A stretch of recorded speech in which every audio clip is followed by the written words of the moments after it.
Oh wow, the chat is already on. Hey everybody! Uh, this is always so much quicker than I think when you're starting a live stream. You think this will take a couple seconds or minutes before it goes live, and then it says, you're live! And every time I'm getting a little bit nervous. But thanks so much for being there. As I said, oh, Marielle is there, that's perfect. She's actually bouncing today. So thanks for doing that, Marielle. As I said yesterday, in case you watched it on my Insta stories, my project for this week got delayed a little bit. Ellen and I had problems in our shop. For some reason, the electricity went all weird and we didn't have light for pretty much 2 days. So all the machines worked, but I also don't know where the camera is. Here, okay, I'll try to look into the camera. All the machines worked, but the light wasn't on, so filming wasn't possible. Hey, Caro, what's up? And I couldn't, work or at least film for 2 days. And so I decided before I rush a video, hey Axel, and before uploading something that I'm not happy with, I'd rather, delay the video for a week. It's also always nice to test what happens if I don't upload, because I always think the world will explode if I miss my schedule and if I miss one upload. Hey Miles, hey everybody, wow, crap, Ellen, you're there. Ellen was struggling with the electricity as well. Yeah, so it's always cool to see that the world is still there on Monday, even though I missed an upload. It's so weird if you're in that schedule and YouTube becomes so important. It's sometimes hard to get a healthy distance from the algorithm and the schedule and all these things. So yeah, for 2020 I will try to do 3 solid videos a month and 1 live stream a month, to give you guys updates and to actually chat with you and answer your questions and just connect a little bit, because these live streams, they never have crazy numbers, but I feel that you are the core audience and it's festival you're sponsored. I will talk about sponsors in a minute, so stay tuned. It's always cool to talk to you, and I think it's cool to have a regular schedule for the live streams as well, so it's more dependable. And good question, if you can take an internship. Yes, anyway, so couple updates before I answer your questions. That's a couple things I want to talk about over the Christmas break.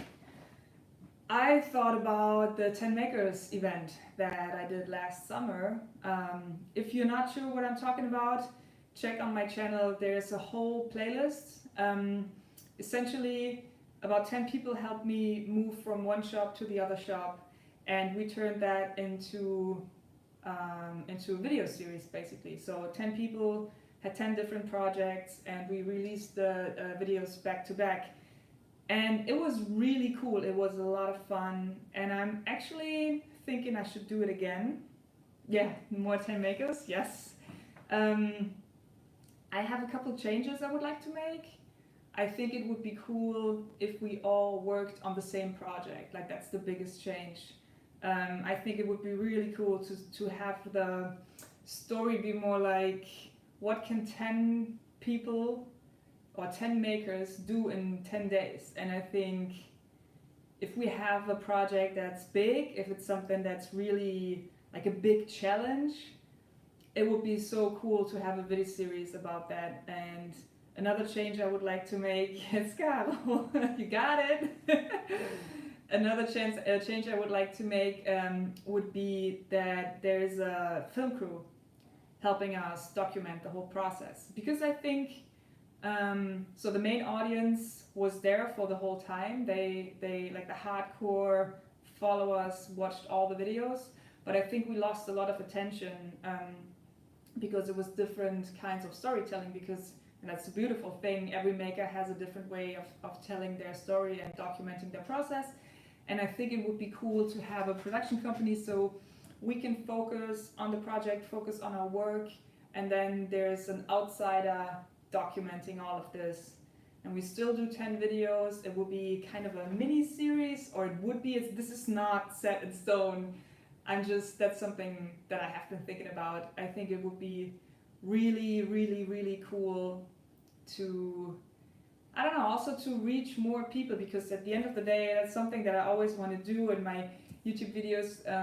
I'm talking to you guys, most of you are makers too, or at least interested in making things, and I feel like I feel like I'm preaching to the choir. So I want to reach people who don't know how cool making is and who have not gotten into it.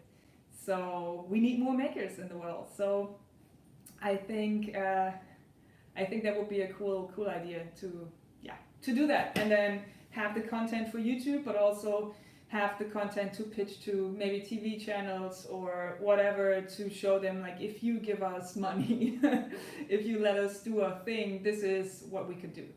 So yes, that's one of the biggest things that is on my mind right now. Another thing that I'm super occupied with is the Sendung mit der Maus stuff. So I will write some of these questions down. Sorry. Also, I feel like I'm always rushing. First person blocked. What's happening, Brad? Thanks. I always feel like I'm rushing a little bit through these live streams, but I don't want you guys to be bored, but maybe it might be worth to read a little bit more of the comments and take my breath every now and then. So the second thing that I'm thinking about a lot is the Sendung mit der Maus stuff, and I have been working on this project for ages. Last year around Christmas, I did 4 episodes for Sendung mit der Maus, which is a super educational and very old, not like very established is probably the better word, TV program in Germany. I think it is, yes, I will talk about Festool. I love to talk about Festool. I will talk about it later. I think this year the Mouse is turning 50, so it's a very established and very, very educational program. And last year I got the chance to make 4 episodes, and it was really cool. It was a great experience. I've been interested in doing something for TV ever since I got started with the YouTube thing, because if you ever produced a video, the Mouse is turning 50, yep. Ever since, if you ever produced a video yourself, you know how much work goes into that, and I always like working with other professionals, or with professionals, excluding myself. Don't think I'm a professional in anything. And that's what's really interesting to me about the whole idea of working with TV. But it's also us makers, we have a different story to tell in the mainstream media. It's a very this story is very easy to shortcut, I think, and it's not the right story that has been told in mainstream media. Usually when there is maker content, it's usually like competition based, or this is how you save money, or and that's not the things why we got into making. It's not about money, it's not about competition, it's it's almost like religious or something, or therapeutic. So there's a lot going on, and there's a lot positivity around the whole maker topic that is not being talked about in mainstream media. So that's why I would really like to tell our story there. And it's difficult, and I think Sendung mit der Maus might be a good format where it's just about the essence of making. And although this is a kids show, I don't think it's a kids show. I think it's a show for the kid and everybody. So this is a great chance actually for me to learn how to work with TV, and hopefully this will lead to a lot of new makers. So last year we shot the 4 episodes that were cool. I think there's even more potential there. So there are 3 episodes now that I will basically produce myself, so to speak, and it's very interesting. It's very interesting. So next Tuesday we're shooting the first episode, and that's when I will find out if this is just like me overestimating myself, or if there's really something there. Saw stuff in Germany. Yes, I'm writing all of this down. Okay, cool. So that's an update. I just recorded another episode of Rabe and Kampf. That is the podcast that I do with my friend Melanie Rabe. It is in German, unfortunately. Sorry, sorry if you're not from Germany. Yes, the podcasting is fantastic. It was the 30th episode, and we're really enjoying it. And the fourth thing I want to talk about has nothing to do with me, but that's something that I'm very, very, very excited about. It's a project called Precious Plastic. I don't have any affiliation with them. I never talked to them. I really want to though. I think it's a fantastic thing. So preciousplastic.com. I don't even know. I can check it out. Hold on. Community preciouplastic.com.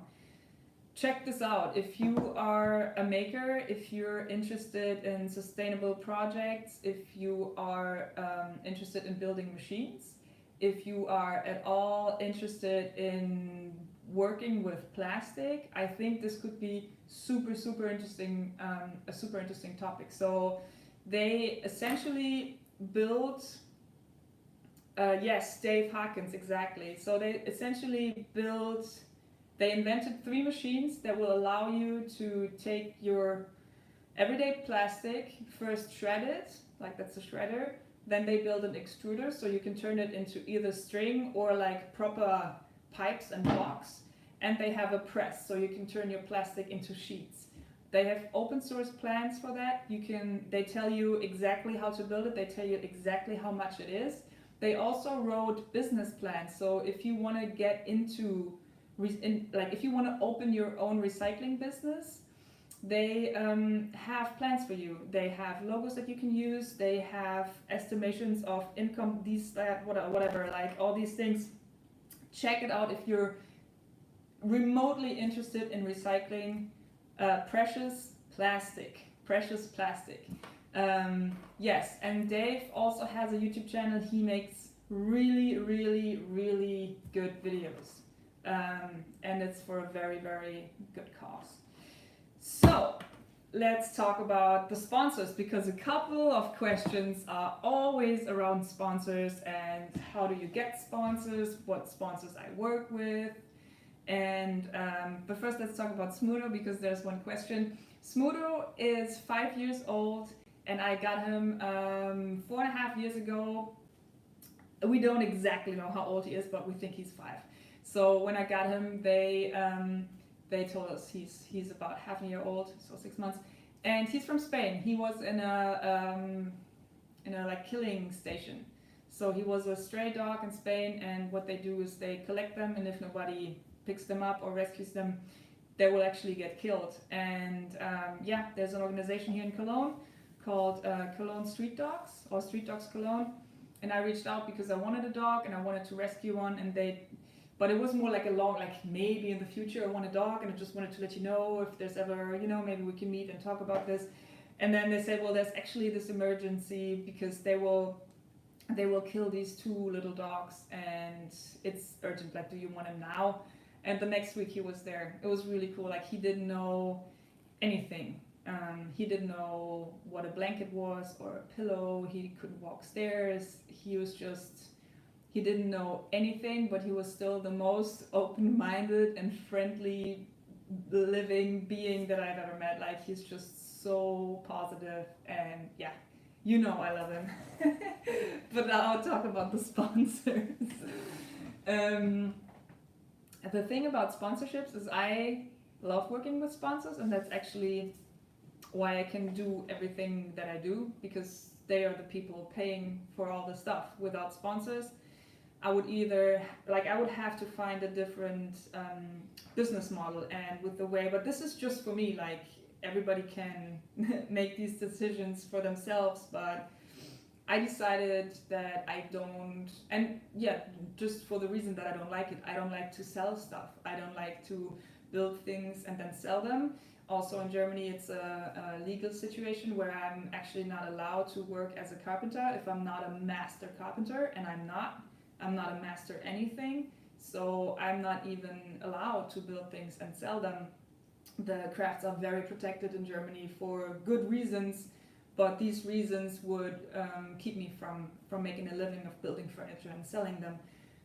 Especially since I'm interested in, or when I started, I built a lot of lamps, and you can't build anything with electricity in it and sell it without being a master electricianer. Not sure if that's even a word. So I also didn't want to give classes because I feel like I'm not an expert. Like, who am I to teach people? And through a lot of coincidence, I got into electricianeer. Yes. I got into making videos, and then I don't know, I found out about other YouTubers, and they told me, I found out about sponsors. I talked to April Wilkerson right at the beginning. She was working with Rockler and Lincoln Electric, I believe. So that's how I just, got introduced to the idea of working with sponsors. And to me, it sounded great because I don't have to sell anything. People give me their machines. I don't have all of the machines that I want to have. So I get tools, and they pay me for using their tools. I mean, it's still, to me, it sounds like a dream. So that concept works. I know a lot of people don't like working with sponsors for various reasons, and that's great. I think, to be honest, I got pretty lucky with getting connected with cool people, and just knowing from the start, master of disaster, with knowing from the start that there are certain things that I cannot have, and that's, for example, if a sponsor requires to see my videos before you see that video. So what's that called? Reviewing my videos. That's not possible. So I would never agree to that. And with making these strict boundaries, like, first of all, you can obviously the price, how much is a sponsorship, then there won't be any reviews, then they don't have any input in my creativity. All these things narrows down the group of people that actually want to work with you quite a lot. So then it's just a matter of finding the right people who trust you enough, and then it's also a matter of having a catalog of work, because if you never made any videos, you probably can't request, like, give me the money, but you can't see the footage unless it's, and you can't have any say in what I'm doing. Like, you have to have a catalog to show them, so this is what I've been doing for the last 6 months. I'm consistent, my quality is consistent, and this is what you can expect when you work with me. So these things really help when you want to negotiate with sponsors. So yeah, I got lucky. I mean, the one thing about sponsors is you have to say no a lot. I think it's very important to just work with, oh, Michael, hey, what's up? About your video editing process. Yes, I will write that down. So about my video editing process. Yeah, I have a couple surprises about my editing, actually. I can talk about that next. So yeah, about the whole sponsor thing, I think you have to see it as a marathon. You probably won't start out with your first video, have it fully be sponsored, make a living out of that, have the best sponsors you could ask for. I mean, and now I'm finally talking about Festool. It's not a secret that I'm a huge Festool fan. If you go back to the first videos that I made, it's all Festool, because, well, it's not all Festool because I didn't buy all the tools. They're expensive tools. I just started out making stuff. So, but like the track saw, that is actually something when I was working with other tool companies that I always said, I don't care if you have your own track saw, I will not, like, I have to work with a Festool track saw because it's just good. It's like if you ever want to, I'm not gonna say that, but for me it was the best investment to buy that very expensive tool, and I'll use it until today. So I didn't work with Festool to begin with. It took me actually 3 years to get them to work with me. With Festool, it was quite the opposite. I was really I don't know, yeah, I wanted them as a sponsor, and it was a very long process of 3 years of getting their attention and getting their trust, and so far it's been going great. I love working with them, They have great products, but much more like I knew about the products, but the people are extremely cool. So I get to work, and that's another thing I think that's actually the biggest asset that you have with YouTube, because who knows how long this will last. No idea if I will be relevant next year, or if I will be relevant in 5 years, if I even want to do that tomorrow, you know. So I think the biggest potential of the whole YouTube thing is network. That's the biggest thing. So the people you meet, the company you meet, the companies you meet, that's the one thing that you can also take to the next business concept that you have, hopefully, if it involves making, of course, that is. Shit, make, build, modify. I missed your question. Can I scroll back? Oh yeah, I can scroll back. Never been approached by any sponsors to make first contact. Usually I don't make first contact with sponsors. Usually I wait and let them come to me, because you have the better leverage. With Festool it was a little bit different, because I really wanted to work with them.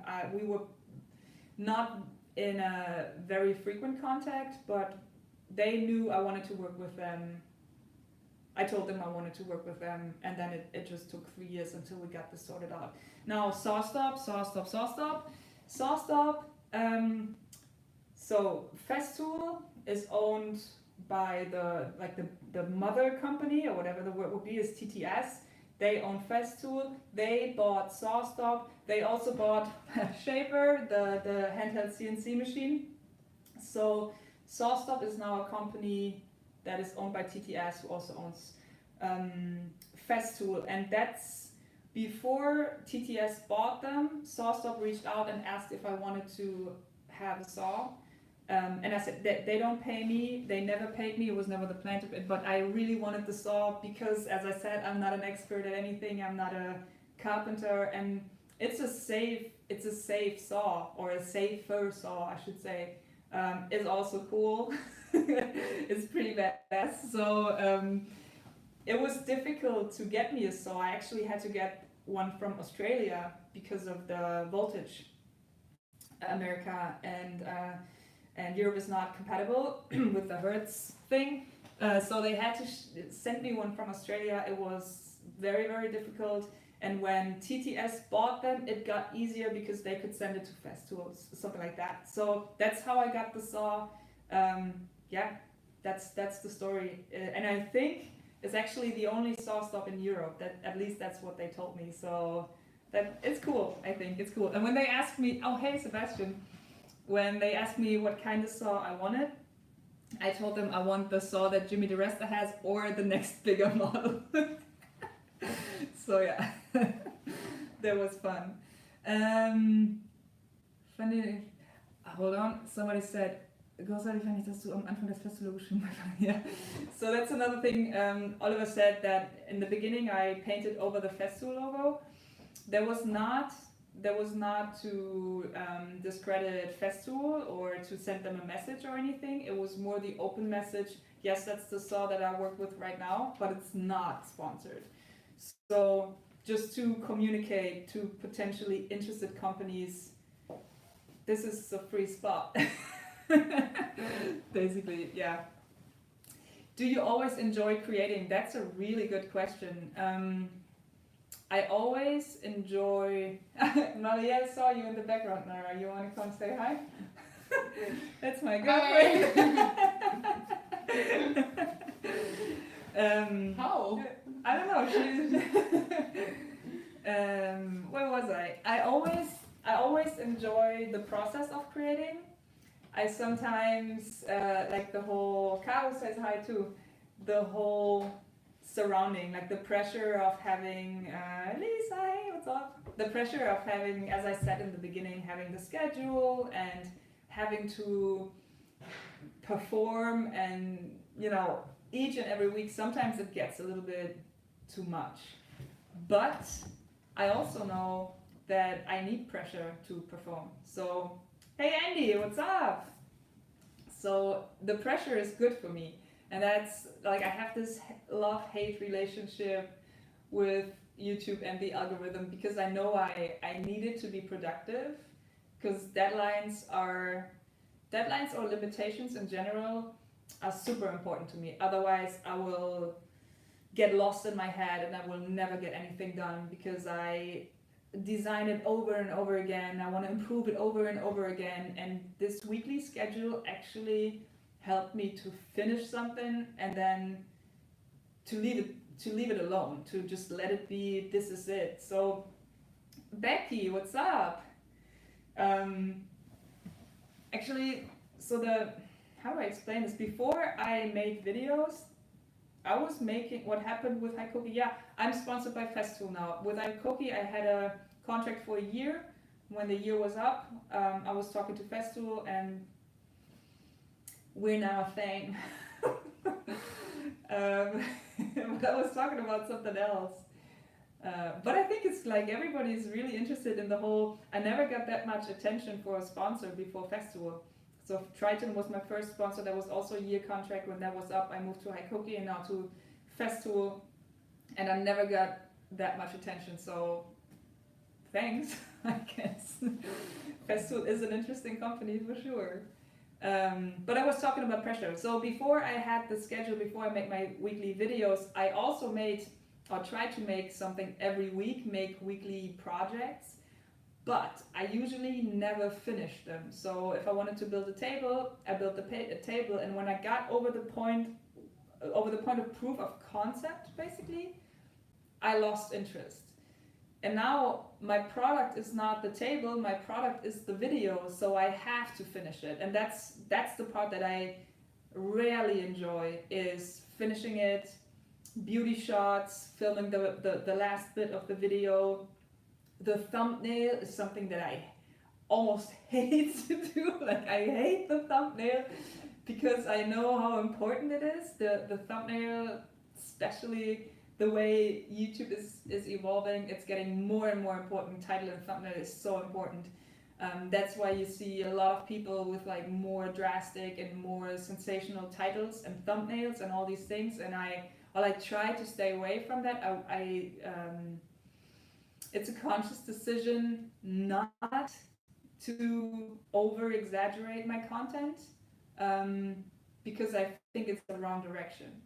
And even though this might hurt it hurts my clicks, it hurts my views, I don't want to sensationalize anything, because that's what I talked about before. I think making is not about saving money, not about outbuilding anybody else. It's not competition. It's just like this thing that is just, for me personally, it's very it's good for me. It's my retreat, and it's what keeps me sane. So I don't want to sell it, actually, or oversell it, maybe, if that makes sense. So that's the part that I don't enjoy. It's the thumbnail. It's the beauty shots. But I know that YouTube, like the video, is my product, so I have to finish it. And that's why the weekly schedule is really good to me. I feel like I answered 3 different questions in a very long story. I hope you guys are still there. I've missed a couple questions, sorry. But editing process, that's another thing that's super interesting. Hold on, I need to drink my tea a little bit. Oops, thank you. Squirrel Rampage. Awesome. Love your style. Will you bring the shop jacket back to your merch? Yes, yes. I am working on merch again. Yes, I'm working on it. Yeah. The biggest thing, I did the jacket and the bandana and the new shirt last year. I started working with a company that are almost local, super nice guys, very friendly. They have their screen printer next door, so the whole production line is very efficient, and I don't have to, there's not a lot of whatever, so it's very efficient. The only thing that we have not figured out so far is the postage. Is that what it is? So how much money it costs to send something to America. And I didn't think about that, and neither did the company, because they usually, like, their main audience is in Europe. They sell most of the stuff to Europe. But my main audience is in North America, or basically all over the world. And somebody sent me a message telling me like I bought a bandana for 15 euros, I think, or 12 euros, and the postage was 15 euros. And I was like, oh shit, no, we can't do, like, we cannot do that. International postage, yeah. So that's why I stepped back from merch, because I don't want you guys to pay that much money. And we need to figure that out too. And we might have a solution of with a distributor in America, so they can produce it there locally. Also fair. The printer and the shirts that I use are, you know, fair cotton and ecologically friendly paint and all these things, or color. Was that paint? Paint. Yes. So we might work with a distributor in Germany and a distributor in America. So that will hopefully solve that whole shipping disaster because I felt horrible, and I'm really sorry if you were one of the people paying so much postage. I did not know. I didn't know. I didn't think about it, to be honest. So, and when I shipped it out myself, it was a different process because I took all of these packages to the post office. Whatever. It was. All right. High Cookie deal was 1 year and kept the tools and gave the rest to friends. Yes, I did. I still have some tools left, so whenever I have people over, I try to give them tools because, yeah, I have too many tools. And that's another really cool thing about working with sponsors. Before, I was struggling to have all the tools that I needed. And now I love to be to be able to help people with tools. And there was another question that Marielle asked me actually, that she noticed that I'm not too precious with my tools and that I don't mind having other people use them and work with them. And that's true. There are a couple tools. There are a couple tools that I am precious about. But that's usually stuff that people gave me, so it's more like a present. I don't want anybody to lose it, or, you know, whatever. But in general, I think tools are super, super precious because those are the things that enable us to do what we do, right? Without tools, we couldn't have our vision come to life. But they're also replaceable. Most of the tools are replaceable. So I think for me, it's not efficient to be too precious with my tools and just, you know, clean them and wipe them and always put them back in the case and make sure that they're... I really don't care that much. I have very high expectation of my tool, of my tools in general, and I'm in a cold shop and I'm dirty, so they will be in a cold shop and dirty. And I always enjoy it when other people use my tools. For the most part, there are some exceptions, as I said.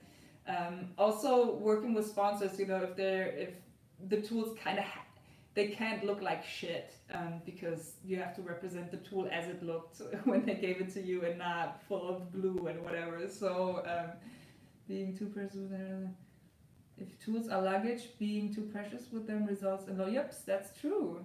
Tools are tools, kind of like us. That's also true.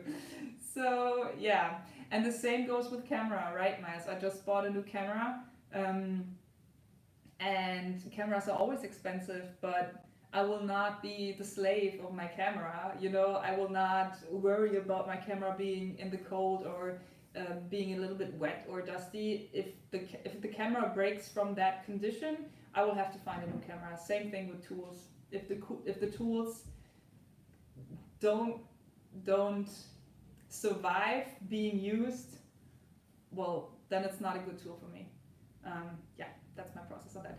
Now talking about the editing process, because last year I started working with Christian. He is, I think the first video we did together was the outside shower. And I started working with him as a cameraman because with moving and traveling so much last year, I was really struggling to keep my schedule, and I needed somebody to take some of the work from me so I can move faster, which resulted in Christian and I basically doing one-day builds throughout the whole summer last year and even autumn. And it was great, and it was the only solution that I had back then. but when things started to slow down again, I went back to the videos and it was really very different from what I did before.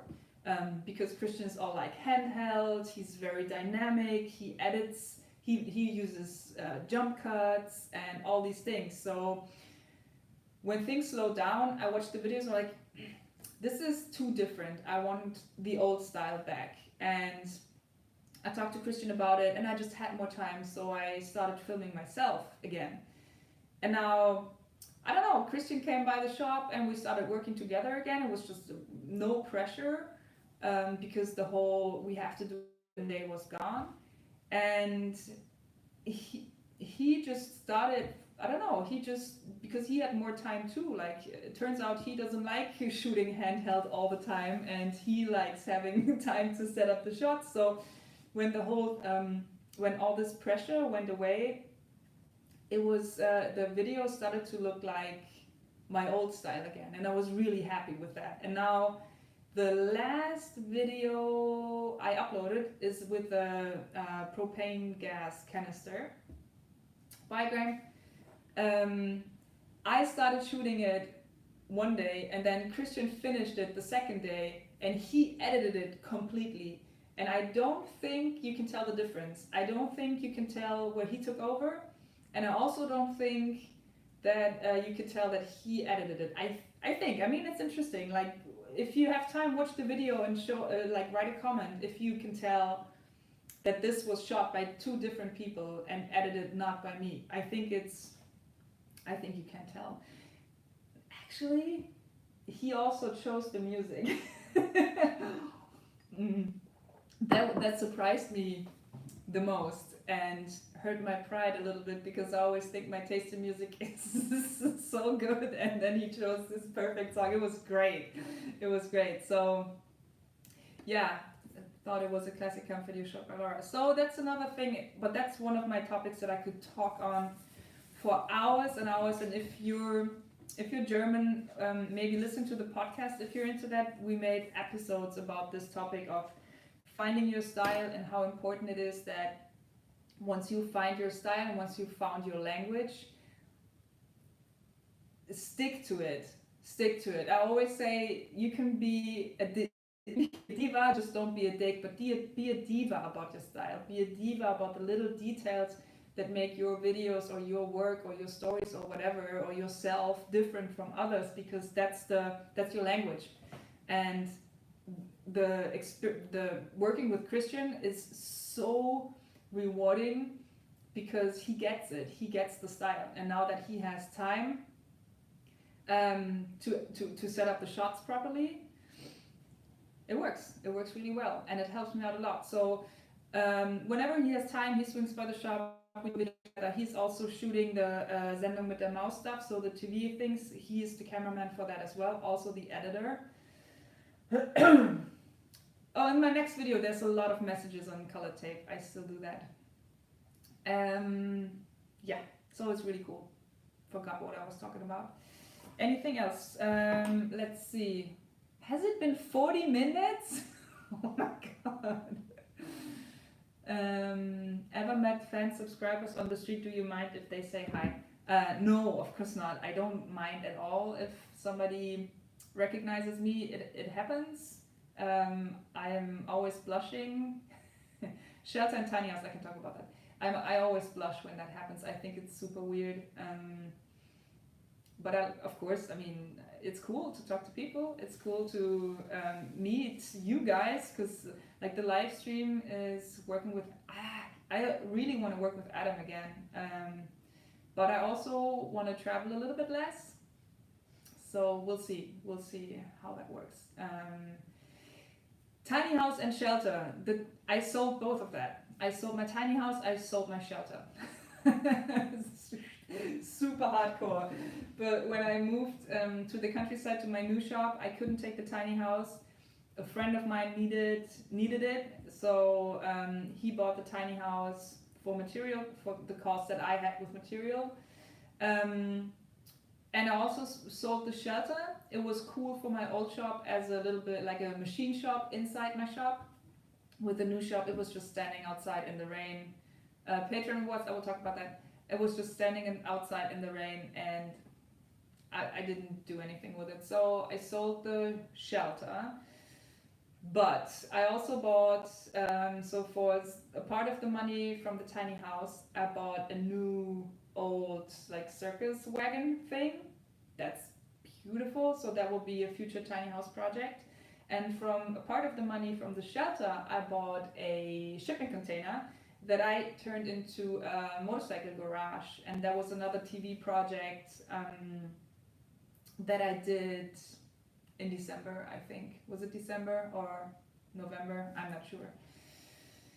I can tell you when the video will be out, but I can also tell you it wasn't my favorite production. So as I said before, like the whole making is about saving money, making is about competition. The story wasn't the one, the story that they captured wasn't the one that I wanted to tell. So from that perspective, it might be interesting to see this episode, but it's hopefully not the peak of my career. Guys, should we wrap it? Or a couple more questions? Are you okay with classroom use of your videos? Yes, you can use my videos in a classroom, of course. No, you can use, like, you can show my videos anywhere, just don't download them, upload them again and say they're yours. That's it. Cool. Oh, hey Patrick, what's up? Patreon rewards. Yes, Patreon rewards. There was, the very busy summer, so I didn't send out the rewards for a couple months actually, and then in December Ellen and I wanted to do it. We started, today we're doing the Patreon, we really have to do it, and then I realized I'm out of stickers. Stickers are there, so all the Patreons who are still waiting for their rewards, I promise, Monday, so tomorrow, Ellen and I will pack them. We will send you extra stickers. You will get stickers from our podcast, Rabe and Kampf. So, yes, I am crazy sorry. Well, how much does the countryside influence your projects? Actually, quite a lot, I have to say. Also, my lifestyle. I am outside much more. I do bigger projects, I think. I have more recycled projects because my neighbor is a scrappy. I'm not sure if that's the right word, but he deals with scrap wood. So I have this infinite well of inspiration just next door. So moving to the countryside, although now I have to go back and forth, which is annoying, it's good. Junkman. Is that the word, Junkman? That sounds assaulting. Yes, Ellen, we'll get it done. And if you don't get your Patreon awards, write Ellen about it. Ask her about it. No, don't do that. All right, I think we should wrap it up, right? It's almost 45 minutes. I don't want to steal all of your time. Thank you guys for tuning in. I hope we can do this more often. I really like this. Yes. So, goodbye. Thanks for turning, and thanks Marielle and Brad for bouncing. Talk soon. And now it's always the embarrassing moment where I don't know how to turn this off. Bye.